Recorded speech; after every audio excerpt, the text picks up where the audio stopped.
Ready? Start.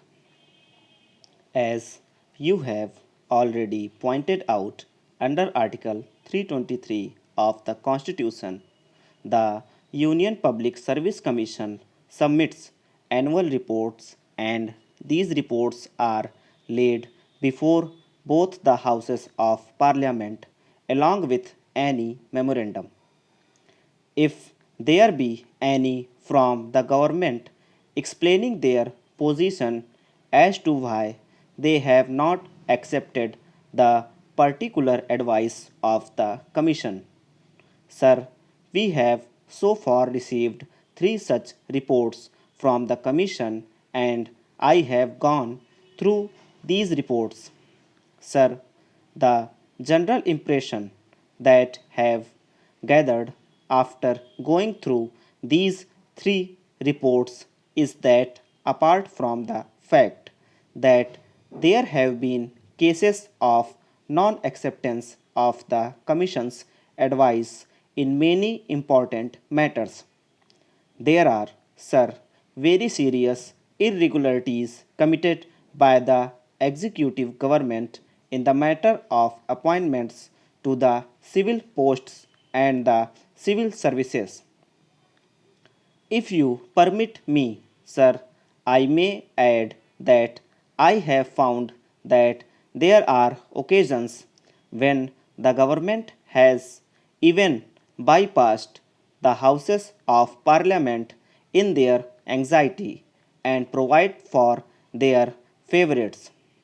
Sir, under Article 320 of the Constitution, as you have already pointed out, the recruitments to civil posts and the civil services are to be made by the Union Public Service Commission.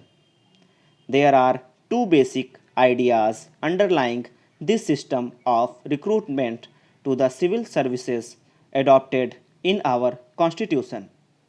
Firstly, we desire that all eligible persons to a particular post should be entitled to enter into a fair and free competition to get that job. Secondly, we want to avoid all elements of patronage in the matter of appointments to our civil services. You will find that under the old regulation, which has been kept in force under Article 372, there are several categories of employment and posts which have been kept away from the purview of the Union Public Service Commission. One of these categories is temporary appointments lasting for less than a year. I maintain from a review of all these reports that the government has abused this power of temporary appointments.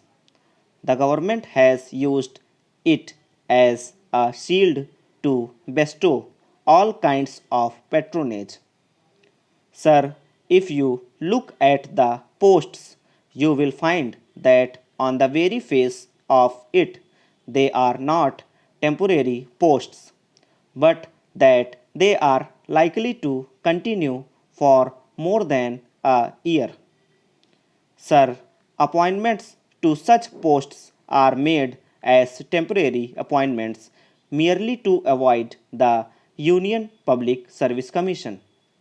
In the name of temporary and emergency appointments, I find that a large number of appointments are being made.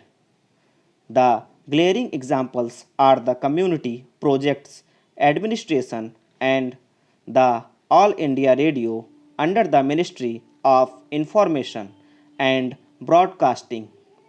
We find, as a matter of fact, such appointments being made by every ministry, but these are very glaring examples, and I would like the Honorable Minister to tell this House as to how many temporary appointments are being made every year by the government and how many of them are continued even after the end of the year.